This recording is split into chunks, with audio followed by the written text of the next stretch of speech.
इरादा करो एक भी रोजा नहीं छोड़ूंगा, सारे रोजे रखूंगा। इरादा करो तरावी नहीं छोड़ूंगा, पूरी तरावी जमात के साथ पढ़ूंगा, नमाज पाबंदी से पढ़ूंगा। अभी से तौबा करो, माहौल बनाओ, जहन बनाओ।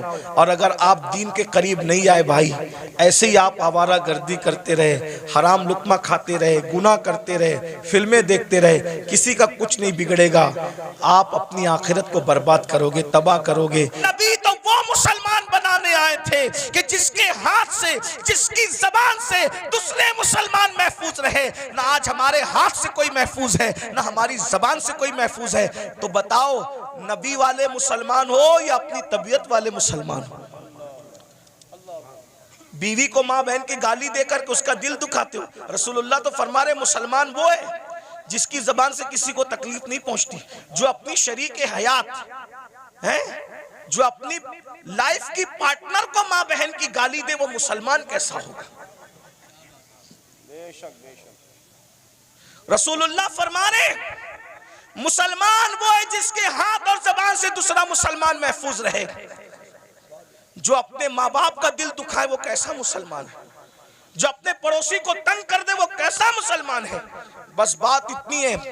तकरीरें बहुत सुन रहे हो भाई, मुकर्रिर लोग भी माशाल्लाह ऐसे हो गए अल्हम्दुलिल्लाह के एक ढूंढो हजार मिलते, और तकरीर सुनने वाले भी हजारों हैं, लेकिन कोई सुधरने तैयार नहीं। और ये भी क़यामत की निशानी में से एक निशानी है। अल्लाह के रसूल अलैहिस्सलाम ने फरमाया, लोग दीन सुनने जमा होंगे, दीन पर अमल करने जमा नहीं होंगे। सुनिए, गौर से सुनिए, तवज्जो है। लोग दीन सुनने जमा होंगे, लोग दीन सुनने जमा होंगे, दीन पर अमल करने जमा नहीं होंगे। देख लीजिए,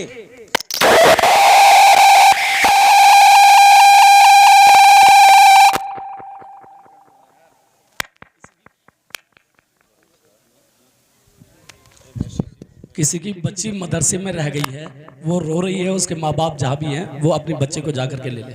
वो रो रही है, छोटी सी बच्ची।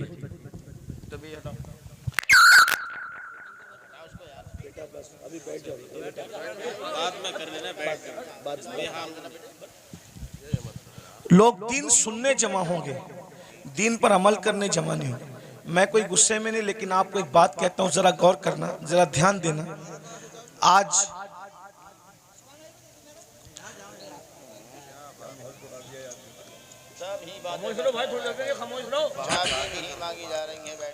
दुरूशी पढ़ने आप लोग सल्लल्लाहु अलैहि वसल्लम, सलात व सलाम अलैका या रसूल अल्लाह सल्लल्लाहु अलैहि वसल्लम। लोग दीन सुनने जमा होंगे, क़यामत की निशानियों में से एक निशानी है, दीन पर अमल करने जमा नहीं होंगे। अभी देखिए, सुबह का वक्त है, कारोबार का वक्त है, संडे भी नहीं है, आज संडे नहीं है ना, वर्किंग डे है ना। लेकिन आपको मैं सलाम करता हूँ, आप लोग आराम छोड़ के, नींद छोड़ के, दुकान छोड़ के, कारोबार छोड़ के आए, क्या सुनने के लिए? दीन सुनने के लिए। लेकिन अगर इनमें किसी को कहा जाए कि वादा करो कि आज के बाद तुम नमाज नहीं छोड़ोगे, तो हाथ नहीं उठेंगे लोगों के। और अगर हाथ उठ भी गए तो वो आज ही ज़ोहर से पहले वादा किया, लेकिन ज़ोहर में नहीं पहुंचेगा। ये हंसने की बात नहीं, ये दुख की बात है। ये यानी कि माज़ अल्लाह कहीं ना कहीं जलसा करना जो वो एक रस्म बन गया, कहीं बिजनेस बन गया, कहीं शो बन गया, ये हालात हो गए। हम अल्लाह को मुंह क्या दिखाएं? अल्लाह को मुंह दिखाना है भाई। अगर जज के सामने कल तारीख हो ना, तो बड़े बड़े लीडरों को रात को नींद नहीं आती कि सुबह अदालत में खड़े होना है जज के सामने। हालांकि दुनिया का जज रिश्वत लेकर भी फैसला बदल सकता है, दुनिया का जज मुंह देखकर फैसला कर सकता है, दुनिया का जज चेहरा देखकर फैसला कर सकता है, लेकिन वो आदिल जिसकी बारगाह में अंबिया भी कांपेंगे, जिसकी बारगाह में अंबिया उसके महबूब भी नफसी नफसी पुकारेंगे, जिसकी बारगाह में फरिश्ते भी कांपेंगे, थर थर कांपेंगे। अल्लाह कुरान में फरमाता है यौम यक़ूमुर रूह वल मलाइका सफ़्फ़न ला यतकल्लमूना इल्ला मन अज़िन, कि जिब्रील और सारे फरिश्ते अल्लाह की हैबत से थर थर कांपेंगे। अरे जहां जिब्रील भी कांप रहे होंगे, हम अल्लाह को क्या मुंह दिखाएंगे? ये जन्नत को जितना आसान और सस्ता समझ रखा है हमने आप लोगों ने, इतनी सस्ती नहीं है। महशर में पता चलेगा कि जो मुखलिस उलमा हमें नसीहत करते थे, हमें कान से सुन के दूसरे कान से उड़ा देते थे, हम उनकी बातों को नहीं लेते थे, उनकी बातों पर अमल नहीं करते थे, उस वक्त तो तुम पछताओगे, मगर उस वक्त का पछताना काम नहीं आएगा मेरे भाई। अगर होश के नाखून लेना है तो आज ले लो, संवरना है तो आज संवर लो, सुधरना है तो आज सुधर लो। एक बात मुझे याद आई, अब अगला उन्वान में नहीं पेश करता, 5 मिनट में अपनी बात पूरी कर लेता हूँ 5 मिनट के अंदर, इसलिए कि आप सब बहुत अच्छे से सुन रहे हैं, लेकिन कहीं ना कहीं हमारे अंदर कमी है कि कुछ लोग यहाँ पे मेरे करीब गड़बड़ कर रहे हैं, उनको इसकी बात की अहमियत नहीं है। तो कोई बात नहीं, मैं 5 मिनट में बात पूरी कर लेता हूँ। इतना सुनिए, मुझसे और अल्लाह क्या क्या पूछेगा, आपसे मुझसे अल्लाह क्या क्या पूछेगा पता है? कुरान कहता है फमन यअमल मिस्काल ज़र्रतिन खैरन यरा वमन यअमल मिस्काल ज़र्रतिन शर्रन यरा। एक जर्रे के बराबर नेकी की होगी, अल्लाह तुम्हें वो भी दिखाएगा, और एक जर्रे के बराबर बुराई की होगी, अल्लाह तुम्हें वो भी दिखाएगा। सहाबे किराम ने इस आयत के नुज़ूल के बाद पूछा कि अल्लाह हमसे क्या क्या पूछेगा, तो आका इरशाद फरमाते हैं अगर तुमने नाखून के अंदर किसी की दीवार की मिट्टी भी खुरची होगी तो अल्लाह क़यामत के दिन उस मिट्टी के बारे में भी तुमसे पूछे। अगर तुमने पिस्सू को, पिस्सू समझते, पिस्सू पिस्सू बहुत छोटा सा बारीक कीड़ा होता है, नजर भी नहीं आता, लेकिन चमड़ी पे बैठता है, काटता है तो आदमी झुंझला जाता है। अगर तुमने पिस्सू को गाली दी होगी तो अल्लाह पूछेगा कि तूने पिस्सू को गाली क्यों दी थी, क्योंकि वो मेरी मखलूक है। अगर तुमने खटमल को गाली दी थी तो अल्लाह तुमसे खटमल को गाली देने के बारे में भी पूछेगा। ये यहाँ जो दादागिरी, गुंडागर्दी, बाबागिरी जो कुछ कर रहे हो और फिर सोचते हो कि जन्नत हाथ से नहीं जाने वाली, अल्लाह अल्लाह है, अल्लाह अल्लाह है। मैं बार बार कौम को कहता हूँ, जो नबियों के बेटों को जहन्नम में डाले वो अल्लाह है, जो नबियों की औरतों को जहन्नम में डाले वो अल्लाह है, जो नबी के सगे चचा को जहन्नम में डाले वो अल्लाह है। अल्लाह अल्लाह है। इतना बेपरवाह मत हो जाइए, इतना बेपरवाह मत हो जाइए, इतना बेपरवाह मत हो जाइए। नबी का सगा चचा इब्राहिम खलीलुल्लाह जैसे नबी का सगा चचा आजर बिच्छू की शक्ल में जहन्नम में डाला जाएगा। बताओ बताओ मेरे भाइयों, किस किस किस धुन में हो, किस मस्ती में हो, किस गफलत में हो। नूह अलैहिस्सलाम की एक बीवी जहन्नम में डाली जाएगी, नूह की बीवी, उलुल आज़्म पैगंबर की बीवी जहन्नम में डाली जाएगी। ये बहनें क्या समझ रही है कि कलमा पढ़ के जन्नत सिर्फ मिल जाएगी? कुरान कहता है क्या तुम ये तसव्वुर करते हो कि तुमने कहा कलमा पढ़ा और तुम्हें आजमाया नहीं जाएगा? तुम्हें आजमाया जाएगा और रोज आजमाया जा रहा है। फजर की सर्दी में तू अपनी जान से प्यार करके सोता पड़ा है, या अल्लाह की मोहब्बत में ठंडे पानी से वुजू करके तू मुसल्ले पे खड़ा है, आजमाया जा रहा है। आज अपनी जान की मोहब्बत में सर्दी में नरम नरम बिस्तर पर सोने वालों, जहन्नम में जलने के लिए तैयार हो जाओ। क्या समझते हैं? जो लोग आपको ये कहते हैं ना, काश के कोई बुरा ना माने, और अगर किसी को दीन हक की बात सुनने में बुरा लग जाए तो लगता रहे। बहुत कुछ सोचकर बना हूं मौजे दरिया का हरीफ, वरना मैं भी जानता था आफियत साहिल में है। एक कड़वी कसेली बात सुनने के लिए हिम्मत इसीलिए जुटाता हूं कि पूरी दुनिया मुझे गाली दे, लेकिन सिर्फ मेरा अल्लाह और मेरा रसूल मुझसे खुश हो जाए, बस। जो पिया को भाई अख्तर वो सुहाना राग है, जिससे ना खुश है पिया वो रागनी अच्छी नहीं। जो आपको जलसों में कहते हैं ना, इनका चेहरा देखो और जन्नत में जाओ, इनका चेहरा देखो जन्नत में जाओ, अमीनुल कादरी का चेहरा देखो जन्नत में जाओ, ये शैतान ने इनकी फिक्र को अगवा कर लिया है। वो तुम्हें जहर दे रहे हैं, जहर। कोरोना का वायरस इतना खतरनाक नहीं है, बदअमली और बदअकीदगी के बाद भी जन्नत का टिकट बांटने का वायरस इतना खतरनाक है। कोरोना किसी को होगा तो वो अकेला मरेगा।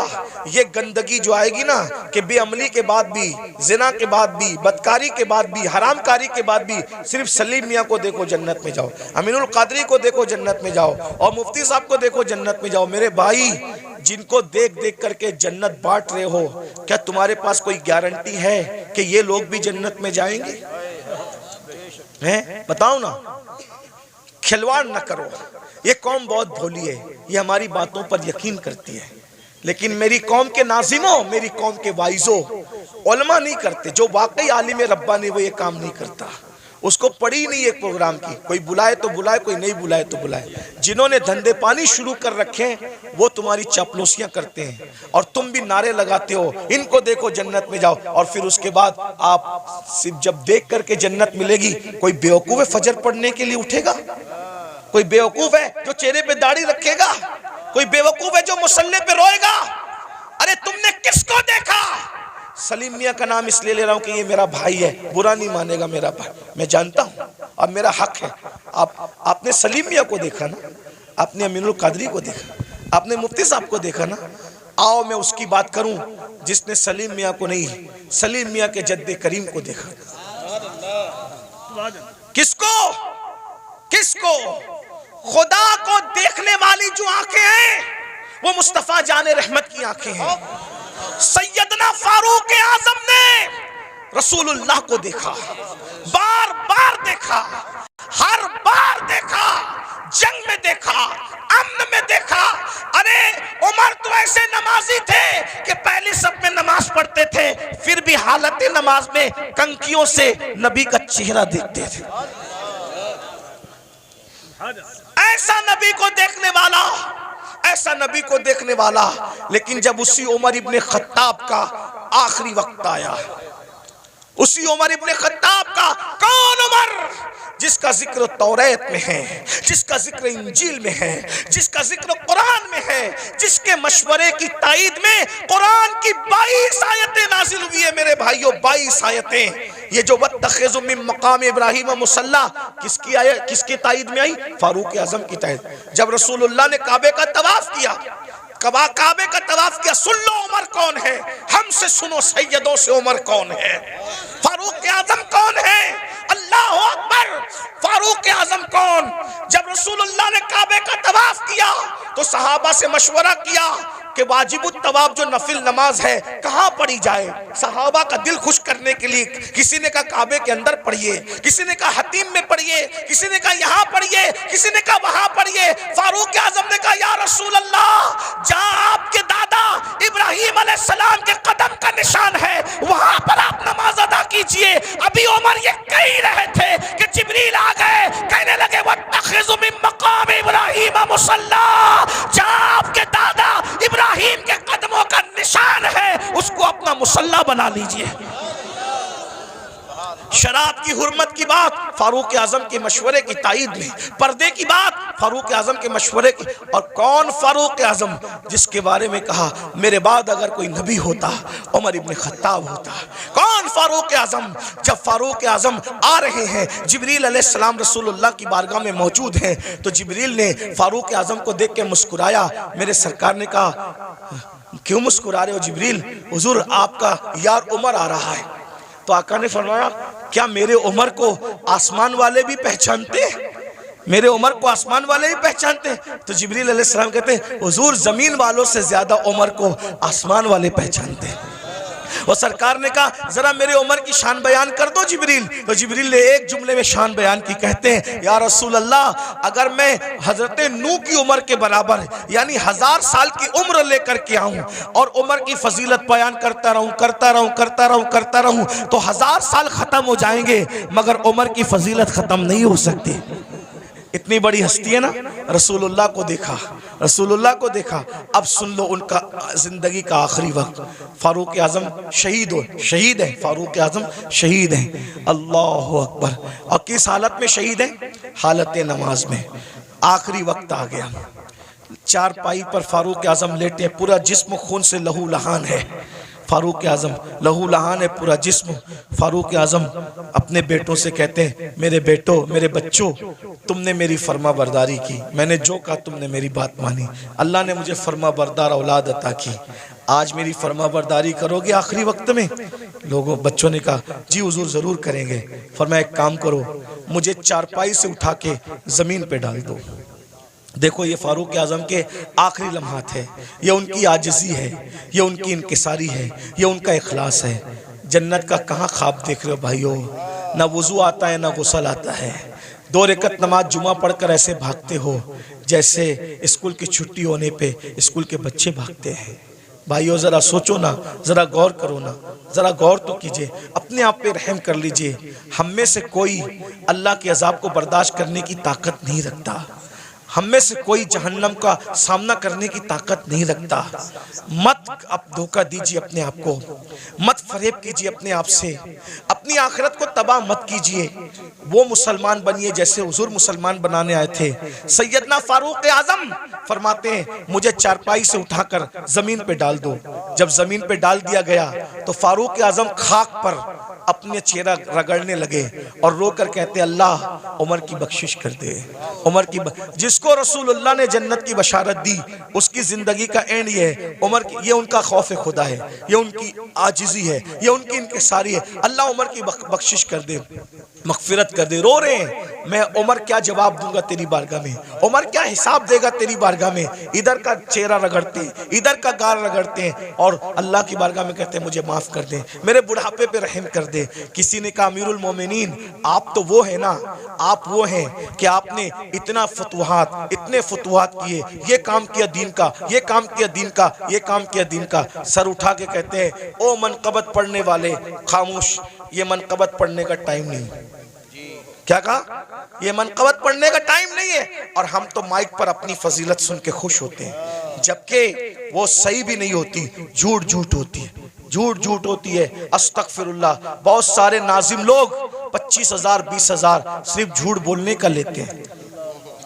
उस कौम को बर्बादी से कौन रोक सकता है जो कौम झूठ बोलने के लिए 25,000 रुपया देती है? आना सलीम मियाँ की करामत गढ़ के बयान करना 25,000 लोग, अमीनुल कादरी करामत बयान करना 25,000 लोग, मुफ्ती साहब के बारे में बताना, इन जैसा तो आलिम रब्बानी जो है वो 200 साल में हुआ ही नहीं है, ये सब कहना।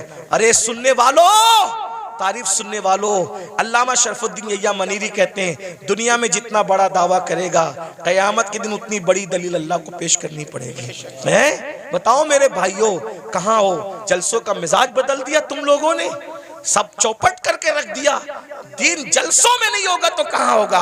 फारूक आज़म की जो मनकबत पढ़ी जा रही थी वो कोई नाजिम नहीं पढ़ रहा था, वो सच्ची मनकबत थी। अरे जिसकी मनकबत कुरान पढ़े उससे बड़ा वली कौन हो सकता है? अल्लाह अकबर। लेकिन फारूक आज़म ने रोक दिया, फरमाया ओ मनकबत पढ़ने वाले, ये मनकबत पढ़ने का टाइम, चुप रहे, खामोश रहे, और मैं जो कर रहा हूं मुझे करने दे। और फिर सर उठाकर लोगों से कहा, लोगों तुम मेरी मनकबतें पढ़ते हो, सुनो। उमर तो बस इतनी तमन्ना रखता है अल्लाह की बारगाह में, अल्लाह ना मुझे कोई सवाब दे, जुमले सुनो फारूक, अल्लाह ना मुझे कोई सवाब दे, ना कोई मर्तबा दे, ना कोई मकाम दे, और ना मुझे अजाब दे, ना जहन्नम में डाले, वो मुझे बराबर सराबर ऐसे ही छोड़ दे, तो उमर समझेगा कि उमर कामयाब हो गया। ये फारूक आज़म की आजिज़ी है। और हम कहाँ है, किधर है? जब अल्लाह नबी की बीवी को उठा के जहन्नम में डाल सकता है, नूह अलैहिस्सलाम की बीवी की शक्ल में, अगर वो हमें जहन्नम में डालेगा कौन बचाएगा, कौन रोकेगा? बताइए ना। नूह अलैहिस्सलाम अपनी बीवी को बचाएंगे? बोलो नहीं बचाएंगे, बीवी को नहीं बचाएंगे। क्यों? इसलिए कि नबी जानता है जिसमें अल्लाह की रजा उसमें मेरी रजा है। नबी जानता है जिसमें अल्लाह की रजा उसमें मेरी रजा। इब्राहिम अलैहिस्सलाम अपने चचा को बचाएंगे? नहीं बचाएंगे, जिसमें अल्लाह की रजा उसमें मेरी रजा। गौर कीजिए, ये नहीं कह रहा हूं कि नबी बचा नहीं सकता, नबी जिसको चाहे बचा सकता है, लेकिन हम अल्लाह का जितना अदब करते हैं उससे ज्यादा अदब अल्लाह का अंबिया करते हैं। मौला जो तेरी रजा वो हमारी रजा। ये कुफ्र पर मरे हम इनको नहीं बचाएंगे, तूने मना कर दिया हम नहीं बचाएंगे। हाँ, अगर तूने इजाजत दी तो जिनको हम पहचानते भी नहीं है हम उसको बचा लेंगे, उनको बचा ले। नबी साहिब इख्तियार होता है, मजबूर नहीं होता, लेकिन नबी की अल्लाह से मोहब्बत अल्लाह की बारगाह का अदब ये है कि कोई नबी अल्लाह का कहना नहीं तोड़ेगा। एक आखिरी बात आई, मैं वो बात कहने चला था, फिर बीच में बात आ गई। हम अल्लाह को क्या जवाब दें? लोग जिना कर रहे हैं, ये नौजवान छोकरे आज के 16-16, 17-17 साल की उम्र में जिना करते हैं, लड़के लड़कों के साथ बदकारियां करते हैं, क्या क्या जुर्म करते हैं, बुराइयां करते हैं। अल्लाह को क्या जवाब दोगे? अल्लाह के सामने बोल पाओगे कि हम जिना करके आए? बोलो, अल्लाह के सामने बोल के आओगे हम औरतों के पाप की नजर डाल के आए? अल्लाह के सामने बोल पाओगे कि हम बदकारी करके? बताओ, कुछ बोल पाओगे? नहीं बोल पाओगे। भाई, हम जब अपने पीर के सामने नहीं बोल सकते तो अल्लाह के सामने क्या जवाब दें? मेरे इमाम कहते हैं, करीम अपने करम का सदका, लई में बेकद्र को न शर्मा, तू और रजा से हिसाब लेना, रजा भी कोई हिसाब। और कहते हैं, सदका प्यारे की हया का, न ले मुझसे हिसाब, बख्श बे पूछे लजाए को लजाना क्या है। बहुत कठिन मंजिल है। हदीस पाक में आता है, अल्लामा इब्ने कसीर ने इस हदीस को लिखा है कि अल्लाह ईसा अलैहिस्सलाम को अपनी अदालत में खड़ा करेगा। किसको? किसको? पहचानते हो ईसा अलैहिस्सलाम को? हमारे नबी से पहले जो नबी आए वो कौन थे? ईसा अलैहिस्सलाम। और ईसा अलैहिस्सलाम कौन है आपको पता है? ये कंवारी मरियम, जिसको किसी मर्द ने हाथ भी नहीं लगाया, अल्लाह ने बिन बाप का कंवारी बतुल मरियम से ईसा अलैहिस्सलाम को पैदा किया। सुभान अल्लाह। अल्लाह ने इनको झूले में बोलने की ताकत अता की। ये कलेमतुल्लाह है, रूहुल्लाह है। इनको जब सूली देने की साजिश की गई तो अल्लाह ने इनको आसमानों पे उठा लिया। अब ध्यान देना, जब ये आसमानों पे उठा लिए गए तो इनके मानने वालों ने इनको कहा कि ईसा खुदा का बेटा था और मरियम खुदा की बीवी थी। माज़अल्लाह, अल्लाह का कोई बेटा नहीं है, अल्लाह की कोई बीवी। लेकिन उनके मानने वालों ने ये गंदगी फैला दी। तो अल्लाह उन मानने वालों ने जो गंदगी फैलाई ना, उस गंदगी के खात्मे के लिए, यानी अल्लाह हजरत ईसा से हिसाब लेने के लिए नहीं, तवज्जो, अल्लाह जानता है कि ईसा पाक है, मासूम है, उन्होंने कोई कसूर नहीं किया, लेकिन मैदान महशर में ईसाइयों को, क्रिश्चियन को रुस्वा करने के लिए, ईसाइयों को रुस्वा करने के लिए अल्लाह हजरत ईसा को अपनी अदालत में खड़ा करेगा। और अपनी अदालत में खड़ा करके अल्लाह पूछेगा कि ऐ ईसा, क्या तुमने इन ईसाइयों को, अपने मानने वालों को यह कहा था कि तुम अल्लाह के बेटे और तुम्हारी मां अल्लाह की बीवी है? तुमने ये बात कही थी? एक अल्लाह कौन सा सवाल करेगा? एक। हालांकि वो खुद बयान कर चुका कुरान में कि ईसा ने ऐसी कोई बात अलैहिस्सलाम नहीं कही, बयान हो गया सब। लेकिन वहां ईसाइयों को रुस्वा करने के लिए और शान ईसा को बताने के लिए कि ईसा अलैहिस्सलाम का दामन इस गंदगी से पाक है, अल्लाह पूछेगा तुमने ये बात कही थी ईसा? एक सवाल, अल्लाह सिर्फ एक सवाल करेगा ईसा जैसे पैगंबर से, उस मासूम से। तो मेरे आका की हदीस है, इसी एक सवाल पर ईसा अल्लाह से इतना डर जाएंगे कि उनके हर हर बाल से खून की फुहार निकलेगी, हर हर बाल से खून की फुहार। अल्लाह ने मुझसे सवाल कर लिया, मैं जवाब क्या दूं? अब बताएं, जब मासूम से अल्लाह सवाल करे तो उनके बाल बाल से खून की फुहार निकलेगी। पूरी जिंदगी हमने नमाज नहीं पढ़ी, अल्लाह पूछेगा तूने नमाज क्यों नहीं पढ़ी थी? क्या जवाब होगा? हैं? क्या जवाब? रात के 3-3 बजे तक गंदी फिल्में देखते थे, क्या जवाब होगा? दोस्ती लड़कों से इसलिए करते थे कि उनके साथ बदकारी करें, हैं? कौमे लूत का अमल करें। आका फरमाते हैं, जे कौमे लूत का अमल करने वाले लोग जिस बस्ती में रहते हैं, बस्ती वालों को मालूम है, मना नहीं करते, अल्लाह उस बस्ती पर एक दिन में 36 मरतबा लानत नाजिल करता है। कौम लूत का अमल करने वाला कहीं भी मरेगा, वो अपनी कब्र में नहीं रह सकता, फरिश्ते उसको उठा के ले जाके वहां फेंक देते हैं जहां कौम लूत पे अजाब आया था। भाइयों, अपनी आखिर ये दुनिया है। एक गालिब ने इसीलिए कहा था, डुबाया मुझको होने ने, न मैं होता तो क्या होता। सारा तो होने का झगड़ा है, इसलिए अब दुनिया में आ गए हो, सुधरो, तौबा करो, अल्लाह से डरो, अल्लाह के कानून के मुताबिक जिंदगी गुजारो। अल्लाह हम सबको तौफीक अता फरमाए। और आप सबको ये बात देखो, किसी भी जलसे में जाओ, चाहे मैं आऊं, चाहे कोई भी आलिम आए, कोई पीर आए, ये जो आप लोगों के अंदर ये आदत पड़ गई ना सेल्फी की, ऐसे धक्का दे करके कहते हो फोन करो, अदब कहाँ गया? मेरा अदब मत करो, मैं तो कोई काबिल ही नहीं, मेरी अपनी बात नहीं कर रहा हूं। लेकिन जो अल्लाह वालों को ऐसे कोनी मार करके ऐसे सेल्फी ले रहे हो, इस सेल्फी से क्या होगा? पहले के लोग, इन बूढ़ों से पूछो, अल्लाह वालों से मिलते थे तो दुआ कराते थे, दुआ करा। क्यों? हजारों साल की मेहनत जहां नहीं पहुंचाती वहां अल्लाह वालों की दुआ पहुंचाती। और आप लोग दुआ नहीं लेते। ये शैतान का दाव है आप लोगों पे कि दुआ से रोकने के लिए तुमको सेल्फी में मुब्तला कर दिया। और आप लोग सेल्फी, मोबाइल, हर जगह मोबाइल, हर जगह मोबाइल, सेल्फियां ले। क्या करोगे सेल्फी लेके? क्या फायदा है सेल्फी लेने का? मैं अभी हराम और नाजायज की बहस में नहीं पढ़ रहा हूं, लेकिन इतना कहता हूं फायदा क्या? बताइए क्या कर रहे हो? अल्लाह वालों का अदब करो, अदब सीखो। इनकी अदब की नजर पड़ेगी। वो एक गुलाम था जिसका नाम शमसुद्दीन था। शमसुद्दीन नाम का एक गुलाम था, लड़का था, बगदाद में गुलामी करता था बादशाह की। बादशाह ने कहा कि जा और जा करके फुला काम कर। तो उसने बादशाह से कहा आपका अरबी घोड़ा मुझे दे दो तो मैं काम जल्दी से निपटा के आ जाऊं। तो जैसे ही अरबी घोड़े पे चला तो देखा एक चबूतरे पे, ओटे पे 3 वली बैठे। एक वली का नाम है हमारे मुर्शिद शेखुशयूख शेख शहाबुद्दीन उमर सोहरवर्दी। एक वली है शेख नजमुद्दीन कुबरा। एक वली है हमारे मुर्शिद कुतुबुल अक्ताब सैयदी कुतुबुद्दीन बख्तियार काकी। तीनों बैठे। वो लड़का था शमसुद्दीन नाम का। देखा वली लोग नीचे बैठे, मैं ऊपर घोड़े पे, फौरन नीचे उतर गया, जूते हाथ में लिया। जितनी देर तक वो वली लोग नजर आए, घोड़े पे नहीं बैठा, उनके अदब में झुक के सलाम किया, आगे बढ़ा। सरकार कुतुबुद्दीन बख्तियार काकी की जबान से दुआ निकल गई, वो देखो दिल्ली का बादशाह जा रहा है। क्या कहा? वो देखो दिल्ली का बादशाह जा रहा है। किसी ने लुकमा दिया, हजरत वो दिल्ली का बादशाह नहीं, वो मैं पहचानता हूं, वो लड़का है शमसुद्दीन बादशाह का गुलाम है।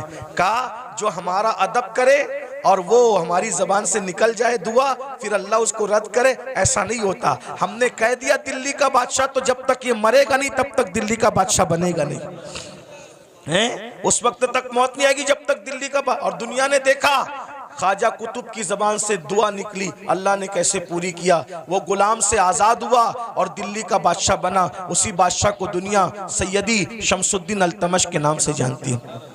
दुआ लो, दुआ लो।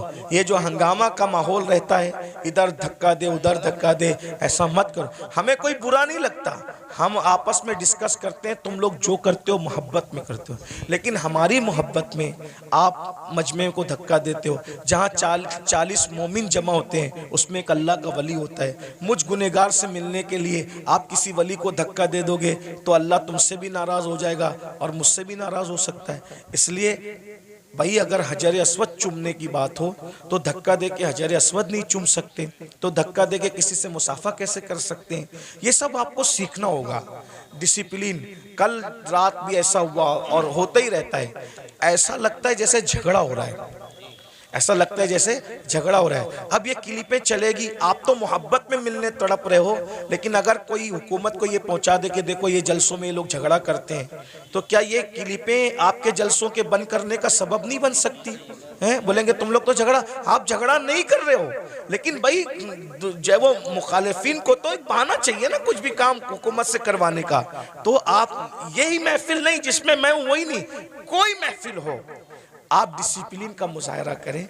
आपको देखकर ऐसा लगे यार ये लोग इतने डिसिप्लिन वाले हैं, तो इनके आका के जो सहाबा होंगे उनके पास कैसा डिसिप्लिन होगा, वलियों के पास। अभी सैयद सलीम मियां साहब मुझे कह रहे थे नाश्ते पर कि यार दुबई में कैसी महफिल थी, सब सन्नाटे में सुन रहे थे। तो मैंने कहा भाई आपको सीखना होगा। देखो अपने को आज तक जो हुआ मामलात मेंटेन करने होंगे, माहौल बनाना होगा। और मैं आप मुंतजिमिन से कहता हूँ स्टेज पे सिर्फ उलमा को बिठाया करो। ये जो स्टेज का मेयार आपने खराब किया है ना मुंतजिमिन ने, फला सेठ भी बैठ रहा है, फला सेठ, सेठ लोगों को कुर्सी दो नीचे, समझे? हर जगह सेठों के बिठाने की नहीं होती। जिसका जो हमारे दादा मुर्शिद हुजूर मुफ्ती आजमीन के दौर में कभी कोई दाढ़ी मुंडा कोई सेठ इस स्टेज पे बैठ नहीं सकता। स्टेज पे सिर्फ उलमा बैठते थे। एक शायर साहब दाढ़ी मुंडे स्टेज पे आ गए, सरकार मुफ्ती आजम ने उनको कहा जब तुम रसूलुल्लाह की शरीयत का एहतराम नहीं कर सकते तो तुम्हें मिंबर रसूल पे बिठाया नहीं जा सकता। यानी वो लोग अच्छा बुरे का कोई वो कि किसी को अच्छा लगे तो लगे, जिसको बुरा लगे तो। शरीयत एक नंबर पर है, अल्लाह की रजा एक नंबर पर है, वो ऐसे लोग थे। लेकिन आज हम लोग क्या है, कोई चंदा दे रहा है ज्यादा तो हमने दिन का कानून तोड़ दिया उसके लिए। ये सब अच्छी बात नहीं करो, ये सब इससे नुकसान होगा। फिर कोई भी स्टेज पे चढ़ के आता है, ये स्टेज की बात नहीं कर रहा हूँ मैं, जनरल बात कर रहा हूँ। आप इनसे बदजन मत होना, इस जलसे वालों से, जनरल बात कर रहा हूँ। तो ये सब मत करो। जिसका जहाँ मकाम है, उलमा जहाँ बैठते हैं उलमा बैठे, सेठ लोग मुखय्यर लोग जहाँ बैठते हैं उनको कुर्सी दे के बिठा दो, सियासी लीडर आना है उनको कुर्सी दे के बिठा दो, सबको इज्जत दो। मैं ये नहीं कह रहा हूँ किसी को जलील करो, सब हुजूर का जो उम्मत है वो इज्जत के काबिल है। लेकिन जो कुर्सी पे बैठे उसको कुर्सी दे दो, अच्छे से बिठा दो। स्टेज पे सिर्फ उलमा रहे, मुतशर्रा रहे। और जो मेरे स्टेज पे बैठे हुए लोग हैं उनसे भी कहता हूँ, आप लोग भी फोटो वोटो न खींचिए। देखो हमारे बुजुर्गों ने फरमाया कि अगर आलिम दीन अगर जो है वो सुन्नत तर्क करेगा तो पब्लिक फर्ज पढ़ना छोड़ देगी, समझे। आलिम अगर चलते चलते रास्ते से टोपी उतारेगा तो पब्लिक, हाँ वो नहीं कहना चाहता था, सही कहा जी, सही कहा, यही कहा हुजूर मुफ्ती आजम ने, यही कहा। लेकिन कुछ चीजें माइक पे कहने की नहीं होती। आप अल्लाह आपको जज़ाए खैर दे, मेरा काम आसान कर दिया। यानी तुम टोपी उतार के सर नंगा करोगे, लोग अपना पूरा वजूद बगैर कपड़े का कर लेंगे, इसका ख्याल करें। तो ये मेरे भाई भी कुछ जो नौजवान हमारे जूनियर उलमा है ना, मैं उनसे माफी मांगते हुए कहता हूँ, ये लोग भी सेल्फी लेने लगते हैं। आप लोग तो आपको देख के नीचे वाले भी लेंगे, है ना। तो मैं आपको ये नहीं कह रहा हूँ कि मैं कोई फतवा देने आया, कोई साहिब फतवा आदमी नहीं हूँ, लेकिन कम से कम महफिल के तकद्दुस का ख्याल करो। और हम जो करेंगे हमारी कौम भी वो करेगी। अब मैं देखना चाहता हूँ कि आज से इस महफिल में कितना बदलाव आता है। अगर बदलाव आया तो समझ लूंगा कि मुझे दोबारा आना चाहिए इस तरफ। ये जो औलिया अल्लाह को लोग बदनाम कर रहे हैं, औलिया अल्लाह के खिलाफ बातें कर रहे हैं, इसमें कहीं ना कहीं हमारा कसूर है, हम अहले सुन्नत का कहीं कसूर है। क्योंकि हमारे कुछ लोग ऐसे हैं, वो इल्म वाले नहीं हैं, जो कम इल्म लोग हैं, वो किसी को भी वली बना के पेश कर देते हैं। तो एक बात याद रखिए कि हर नेक आदमी वली नहीं होता, ये बात याद रखना, हर नेक आदमी वली नहीं होता, लेकिन हर वली नेक होता है। तो बेशक हम लोग अपने पीर लोग की मोहब्बत में या अपने मुकर्रिर लोग की मोहब्बत में कहते हैं कि यार मेरा पीर वली है जी, तो हम आपके लिए वली है, लेकिन आप उसको पूरी दुनिया से वली मत मनवाइए, क्योंकि उसके अंदर कुछ कमियां भी हो सकती है। जी जी जी, जैसे मिसाल के तौर पर मुकर्रिर लोगों को देखा, यानी हमारे यहाँ इतना बड़ा दिल है ना मेरी कौम का, जी हज़रत, हर मुकर्रिर खतीब आजम, जी जी जी, हर आलिम अल्लामतुद दहर, हर पीर शेखुल मशाइख, ये आदत छोड़ दीजिए। जी हज़रत, देखिए, एक होते ही है अकीदत और एक होता है अकीदा। अकीदत के लिए कोई दलील नहीं चाहिए, लेकिन अकीदे के लिए दलील चाहिए। जैसे अकीदत, मैं मेरे अब्बा को किबला कहूँ, काबा कहूँ और जो भी कहना है कहूँ, ये अकीदत है।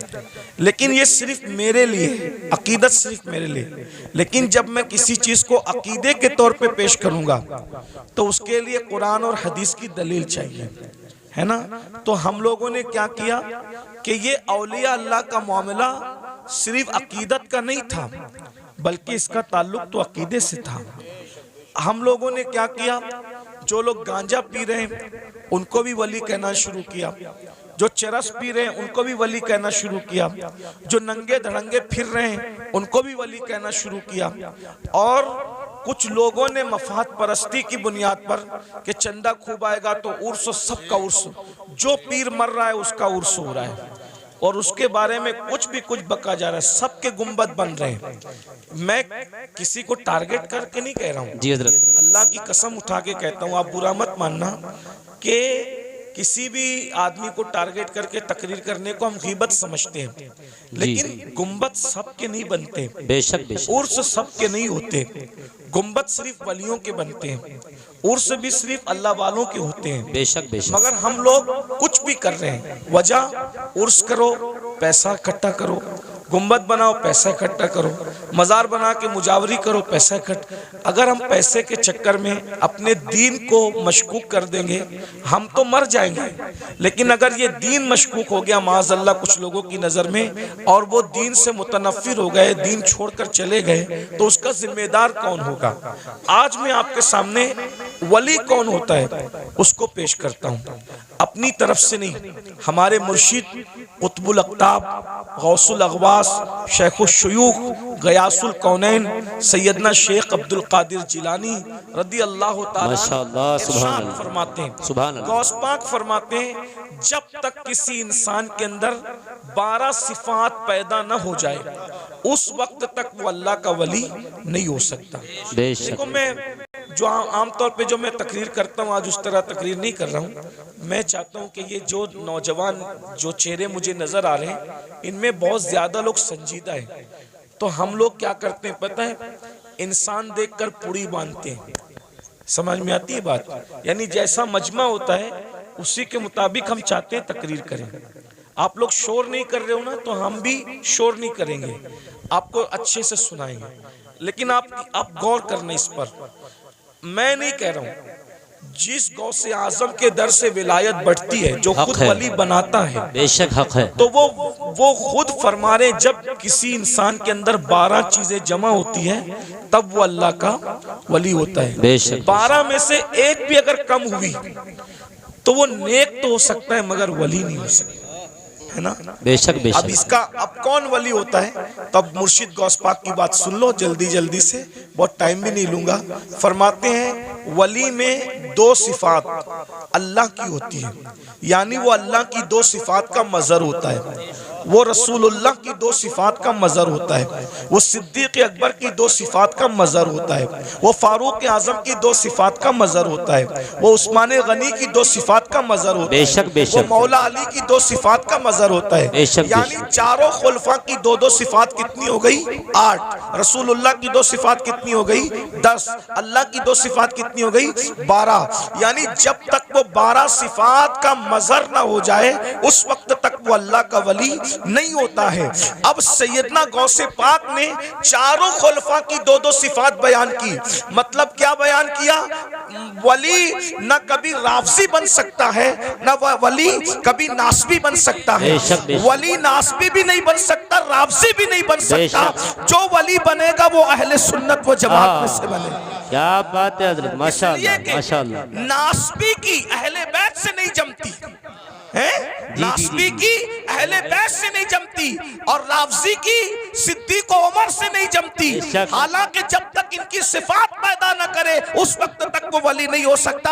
इसीलिए पूरी दुनिया के अंदर पूरी उम्मत जिनकी विलायत पर मुत्तफिक है, सारे वलियों को पढ़कर देख लो, सबका ताल्लुक न नासबियों में होगा न राफजियों में होगा। हर वली आपको सिर्फ और सिर्फ अहले सुन्नत व जमात में नजर आएगा। हक है, बेशक बेशक, जिंदाबाद जिंदाबाद, माशाअल्लाह। शाह जमालुल औलिया को देख लीजिए, उनका ताल्लुक अहले सुन्नत व जमात से है ना। इसी तरीके से आप महबूब इलाही को देख लीजिए, उनका ताल्लुक अहले सुन्नत व जमात से। इसी तरह कुतुबुद्दीन बख्तियार काकी को देख लीजिए, उनका ताल्लुक अहले सुन्नत व जमात से। सैयदना मखदूम अशरफ जहांगीर सिमनानी को देख लो, उनका ताल्लुक भी अहले सुन्नत व जमात से है। 90 लाख मुनकिरों को ईमान की दौलत अता करने वाले गरीब नवाज का ताल्लुक भी अहले सुन्नत व जमात से। वाह वाह वाह, माशाअल्लाह। अब आपको पता चला जिनके अंदर वली जैसे हीरे हैं वो सिर्फ और सिर्फ अहले सुन्नत व जमात है। वरना मैं नासबियों को भी चैलेंज करता हूं और राफजियों को भी चैलेंज करता हूं, एक वली लाकर बता दो। क्या बात है हज़रत, बेशक एक वली बता दो अपनी जमात में जो तुम्हारे अकीदे की तायीद करता हूं, नहीं मिलेगा। सारे वली अहले सुन्नत में मिलेंगे। बेशक अब बेशक। बताओ आपको वो रास्ता चलना है जिसमें कोई वली ही नहीं, या वो रास्ता चलना है जिसमें वली ही वली है? बेशक बेशक, ये फैसला आपको करना है ना। बेशक बेशक, फैसला आपको करना है। और राफजियों ने ढूंढ ढांड कर एक वली निकाला था, कहा कि लाल शहबाज कलंदर हमारी जमात के वली हैं। तो लाल शहबाज कलंदर के बारे में हमने पूछा कि लाल शहबाज कलंदर का नाम तो बताओ। लाल शहबाज कलंदर कोई नाम थोड़ी होता है, ये तो उनका लक़ब है। राफजी ढूंढ ढांड करके लाए एक वली को, कहा ये हमारा वली है। हमने कहा आपका है? कब्जा आपका हो सकता है दरगाह पर, लेकिन पहले उसका नाम तो बताओ, नाम क्या है। जब नाम ढूंढ करके लाए तो क्या नाम निकला? सैयद उस्मान मरवंदी। मैंने कहा राफजी लोग तो उस्मान नाम रखते ही नहीं, ये नाम भी तो अहले सुन्नत व जमात का है। वाह वाह वाह, ये नाम भी तो अहले सुन्नत व जमात का है। तो लाल शहबाज कलंदर सैयद बादशाह जरूर है, लेकिन उसका नाम भी क्या है? उस्मान है। और उस्मान नाम आपको कभी राफजियों में नहीं मिलेगा। अबू बकर नाम आपको सुन्नियों में मिलेगा, उमर नाम आपको सुन्नियों में मिलेगा, उस्मान नाम आपको सुन्नियों में मिलेगा। अब आपको इतना पता चल गया राफजी ये नाम नहीं रखते। लेकिन एक बात मैं आपको बता दूं, अब सुन्नी कौन कौन? तो अल्लाह अकबर, हम मौला अली के घर में देखते हैं तो वहां पर अबू बकर नाम का बेटा भी मिल रहा है, उमर नाम का बेटा भी मिल रहा है, उस्मान नाम का बेटा भी मिल रहा है। अल्लाह अकबर, अंदाजा फरमाए। तो इसलिए वो रास्ता इख्तियार करो जिस रास्ते पे मौला अली थे, वो रास्ता इख्तियार करो जिस रास्ते पे इमाम हसन थे, वो रास्ता इख्तियार करो जिस पर इमाम हुसैन थे। अब वो 12 सिफात कौन सी है उसको सुन लीजिए। 2 सिफात, अल्लाह की 2 सिफात का मजहर होता है। अल्लाह की 2 सिफात क्या है? सिफते सत्तारी और सिफते गफ्फारी। सिफते सत्तारी और सिफते गफ्फारी, यानी जो वली होगा सत्तारी सिफत का मजहर होगा। सत्तार किसको कहते हैं? ऐब छुपाने वाला। यानी जो वली लोग होते हैं ना, वो लोगों के ऐब जाहिर नहीं करते, वो लोगों के ऐबों पे पर्दे डालते हैं। जी जी। अब आप इसमें चेक कर लीजिए कितने रदी अल्लाह और कितने रहमतुल्लाह अलैह बाहर निकल रहे हैं। देखिए जी जी जी जी, क्या बात है हजरत। जी जी जी, गौर कीजिए ना। इसलिए कि हाथ में तस्बीह और बगल में मुसल्ला, इससे वली नहीं बनता, अल्लाह की शान सत्तारी का मजहर बनता है। यानी वो किसी का ऐब खोलता नहीं है। इसीलिए आप देख लें, वली लोग कभी आपको किसी की गिबत करते नहीं मिलेंगे। बेशक बेशक। वली लोग कभी किसी के ऐब से, वो ऐब पे पर्दे डालते हैं। कैसे पर्दे डालते हैं उसकी एक मिसाल बताऊं आपको। देखिए कैसे पर्दे डालते हैं। एक बहुत बड़े वली हैं हजरत हातिम असम। अल्लामा अब्दुल रहमान जामी रहमतुल्लाह अलैह ने अपनी किताब नफातुल उन्स में ये वाकया लिखा, आप भी वली बन सकते हो, विलायत का दरवाजा बंद नहीं हुआ, वली आप भी बन सकते हो। 12 सिफात सुन लो, अपने अंदर पैदा करो, कोशिश करो। अल्लाह पाक की बारगाह में फैजान बंद नहीं होता, बल्कि वो तो ये फरमाता है जो मेरी तरफ चल कर आता है, मेरी रहमत उसकी तरफ दौड़ कर जाती है। कोशिश करो ना। अल्लाह फरमाता है जो हमारी राह में कोशिश करते, वल्लदीना जाहदू फीना लनहदियन्नहुम सुबुलना, जो हमारी राह में कोशिश करते हैं हम उसके लिए रास्ते पैदा कर देते हैं। और सैयदना इमाम जाफर सादिक अला जद्दी वाले सलाम फरमाते हैं, अल्लाह तक पहुंचने के इतने ज्यादा रास्ते हैं, जमीन पर जितने बिखरे हुए जर्रात हैं उससे ज्यादा अल्लाह तक पहुंचने के रास्ते मौजूद हैं। बेशक बेशक, जिंदाबाद। कोशिश करो अल्लाह तक पहुंचने की, कोई मुश्किल नहीं है, बल्कि अल्लाह तक पहुंचना बहुत आसान है। विलायत का निसाब बहुत आसान है। बेशक तो बेशक। हातिम असम के बारे में अल्लामा जामी लिखते हैं, हातिम असम, असम अरबी जबान में बहरे को कहते हैं, बहरा। इन्होंने अपना लकब क्या रखा था? हातिम बहरा। कोई बहरा भी हो उसको बहरा बोलो तो बुरा लगता है कि नहीं लगता? जी जी जी। लेकिन हजरत हातिम बहरे नहीं थे, अपने आप को बहरा कहलवाते थे। वजह, कितनी खूबसूरत वजह, उसको सुनो आपको मजा आएगा। एक बूढ़ी औरत, बुढ़ी, हातिम असम से मसला पूछने आई। उनको उस वक्त तक असम नहीं कहते थे, हातिम कहते थे। तो हजरत हातिम के पास मसला पूछने आई। उसके पेट में कुछ गड़बड़ थी, तकलीफ थी। तो अब तकलीफ की वजह से उसके पेट की जो है वो गैस खारिज हो रही थी। तो उसने सोचा कि इतने बड़े बुजुर्ग हैं, यहाँ ऐसा हो जाए तो अच्छी बात नहीं। इत्तेफाक से उसने बहुत रोकने की कोशिश की, मगर बुढ़ापे में इंसान के आज़ा कमज़ोर हो जाते हैं। बहुत रोकने की कोशिश की मगर रोक नहीं पाई, और हज़रत हातिम असम के सामने उसकी गैस खारिज हो गई। गैस खारिज हो गई तो हवा भी, यानी कि आवाज़ भी निकली। तो वो शर्मा गई वो बूढ़ी औरत, इतने बड़े बुजुर्ग के सामने ये क्या हो गया हादसा। तो हजरत हातिम ने सोचा कि ये शर्मा गई, मेरे नबी की उम्मत की ये औरत शर्मा गई। तो आपने कान पे हाथ रख के कहा, बड़ी अम्मा जरा जोर से बोलो, तुम क्या कहना चाहती हो। तो उसने बोला, उसने जब बोला तो आपने कहा जरा और जोर से बोलो। तो उसने फिर बोला और जरा जोर से बोलो। उसने और जोर से बोला। अब वो शर्मिंदगी उसकी खत्म हो गई और वो बुढ़िया खुश हो गई कि जो मेरे मुंह की आवाज नहीं सुन सकता वो हवा की आवाज कैसे सुन सकता है। और आप पूरी जिंदगी बहरे बन करके गुजारते थे। लोगों ने पूछा आप बहरे नहीं हो, लेकिन बहरे बन के क्यों जिंदगी गुजार रहे हो। फरमाया मुझे बहरा कहलाना आसान है, लेकिन नबी की उम्मती में से किसी को शर्मिंदा करना मुझे पसंद नहीं है। अकबर अल्लाह, क्या बात है हजरत। एक औरत की शर्मिंदगी के खात्मे के लिए पूरी जिंदगी बहरा बन करके गुजार दिया, ये हजरत हातिम असम है। और आज हम लोग नमाज भी पढ़ रहे हैं, रोजा भी रख रहे हैं, तहज्जुद भी पढ़ रहे हैं, लेकिन लोगों के ऐब भी खोल रहे हैं। तो आप ऐब खोल के क्या है, वली नहीं बन सकते, अल्लाह के दोस्त नहीं बन सकते। अगर वली बनना है, लोगों के ऐब पे पर्दे डालना सीखो, शान सत्तारी का मजहर बनो, किसी के ऐब न खोलो। आजकल तो हम जहां बैठते हैं ऐब खोलते हैं। अल्लाह के रसूल अलैहिस्सलाम फरमाते हैं, तुम जब तक लोगों के ऐब खोलते रहोगे, तुम लोगों के ऐब अपनी हैसियत के मुताबिक खोलोगे, अल्लाह तुम्हारे ऐब अपनी शान के मुताबिक खोलेगा, अल्लाह तुम्हें जलील कर देगा। और अगर तुमने लोगों के ऐबों पे पर्दे डाले, तुम लोगों के ऐब पे पर्दे डालोगे, अल्लाह तुम्हारे ऐब पे पर्दे डालेगा। आज मुसलमान लोगों के ऐब पे पर्दे नहीं डालते, बल्कि आज औरतें, माएँ और बहनें मौजूद है, किसी की बेटी को रिश्ता हो रहा है तो उसमें लोग ज्यादा तेल पानी डाल करके वो रिश्ता तोड़ देते हैं। किसी के बेटे का रिश्ता हो रहा है, वो रिश्ता तोड़ देते हैं। ऐब पे पर्दे डालने की बजाय लोग ऐब जोई करते हैं। तो दो सिफत, नंबर 2 सिफत गफ्फारी। गफ्फार कहते हैं माफ करने वाले को। सिफत गफ्फारी का मजहर होता है, यानी जो वली होगा वो अपनी जात के लिए कभी झगड़ा नहीं करेगा। वली अपनी जात के लिए कभी झगड़ा नहीं करेगा, क्योंकि जात के लिए झगड़ा करना ये कुत्तों का काम है। जात के लिए झगड़ा करना कुत्तों का काम है, अपनी जात के लिए वली कभी नहीं लड़ता। अब आपसे पूछता हूं, आज हम अपनी जातियात के लिए कितना लड़ते हैं, कितना लड़ते हैं। बाइक टकरा गई, झगड़ा हो गया। पानी मुझे पहले नहीं दिया, झगड़ा हो गया। शादी में खाना खाने मुझे पहले नहीं बिठाया, झगड़ा हो गया। बोलो आज हम अपनी जात के लिए लड़ रहे हैं, इसका मतलब हम अल्लाह के वली कब बनेंगे। जात के लिए जो लड़े वो कुत्ते की सिफत रखता है, वो वली की सिफत नहीं रखता। अब आप देख लीजिए कितने लोग हैं जो जात के लिए लड़ते फिरते हैं। अल्लाह अकबर।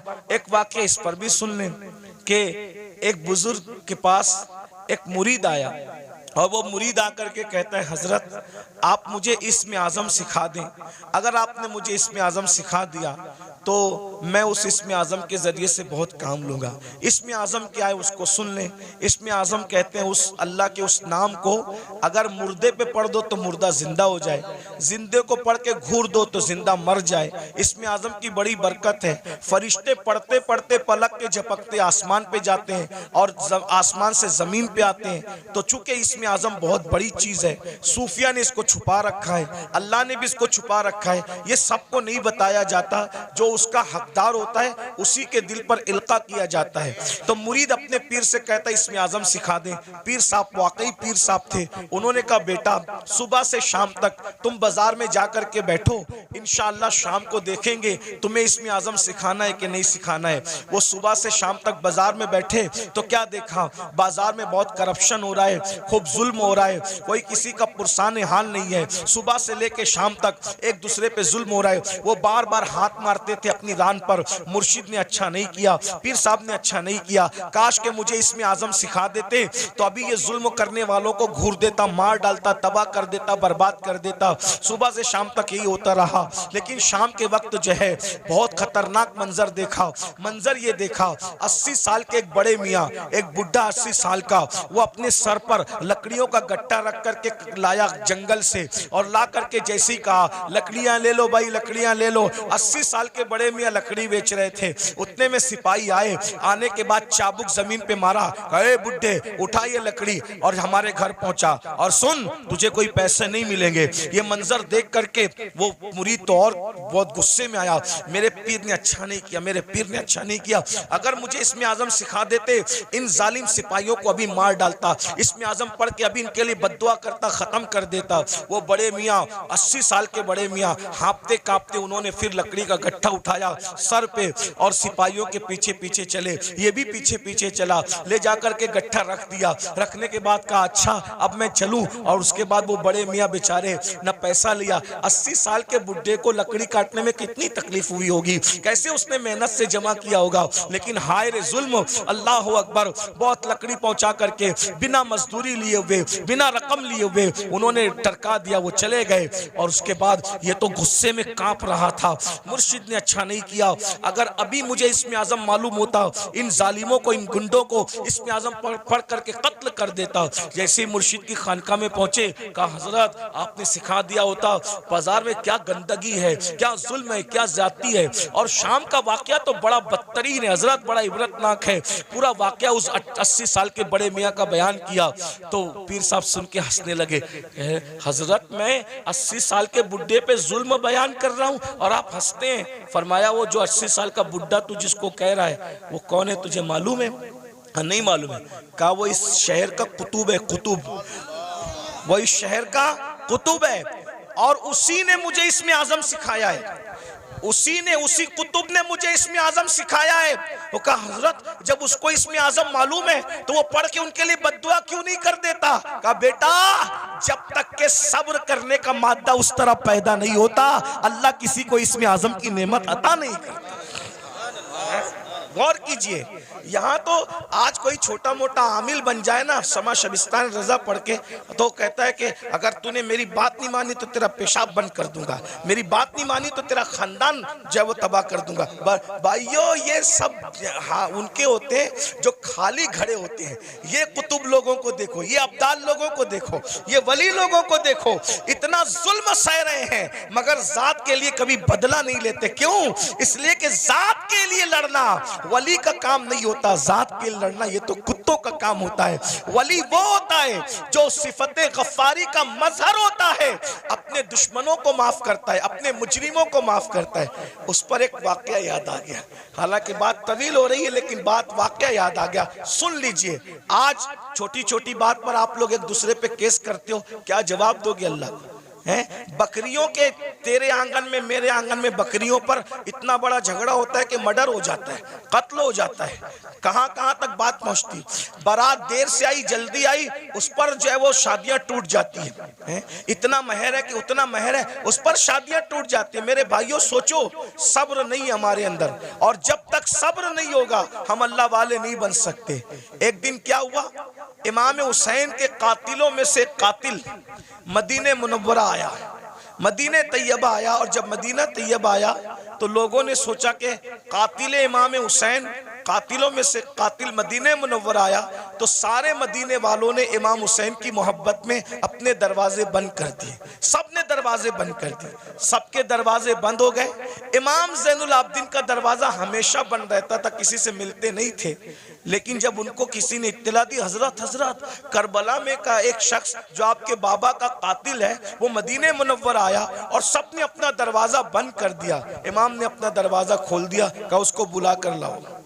वो आया, इमाम ने दस्तरखान बिछाया, उसको खाना खिलाया, पानी पिलाया, उसने खाया भी पिया भी। और खाने और पीने के बाद कहा ऐ अली, इमाम ज़ैनुल आबिदीन का असली नाम अली है, कहा ऐ अली शायद तुमने मुझे पहचाना नहीं, या शायद तुम मुझे भूल गए। आपने फरमाया कैसे नहीं पहचाना?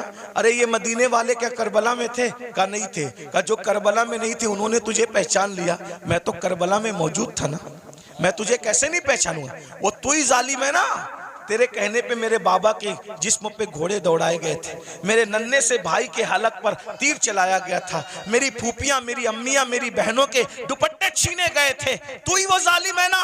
अल्लाह अकबर।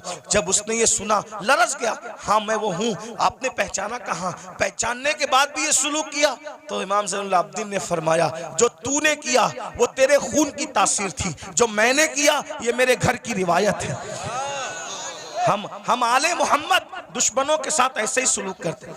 अगर करबला वालों से मोहब्बत है, बताओ बाप के दुश्मन के साथ, बाप के कातिल के साथ इमाम ज़ैनुल आबिदीन ने क्या सुलूक किया। और हम अपने समधियों के साथ क्या सुलूक करते हैं, अपने भाइयों के साथ क्या सुलूक करते हैं, अपने पड़ोसियों के साथ क्या सुलूक करते हैं, अपने रिश्तेदारों के साथ क्या सुलूक करते हैं। भाई एक मुंह किसी को अच्छा नहीं कहते, जबकि अल्लाह के रसूल अलैहिस्सलाम ने फरमाया मुसलमान वो है जिसके हाथ से और उसकी जबान से दूसरे मुसलमान महफूज रहे। आज ना हमारे हाथ से कोई महफूज है, ना हमारी जबान से कोई महफूज है। जब भी जबान खोलते हो तो ऐसे तीर चलाते हो, नश्तर लगाते हो लोगों के दिल पर। याद रखना तलवारों के जख्म तो भर जाते हैं, जबान के जख्म भरा नहीं करते।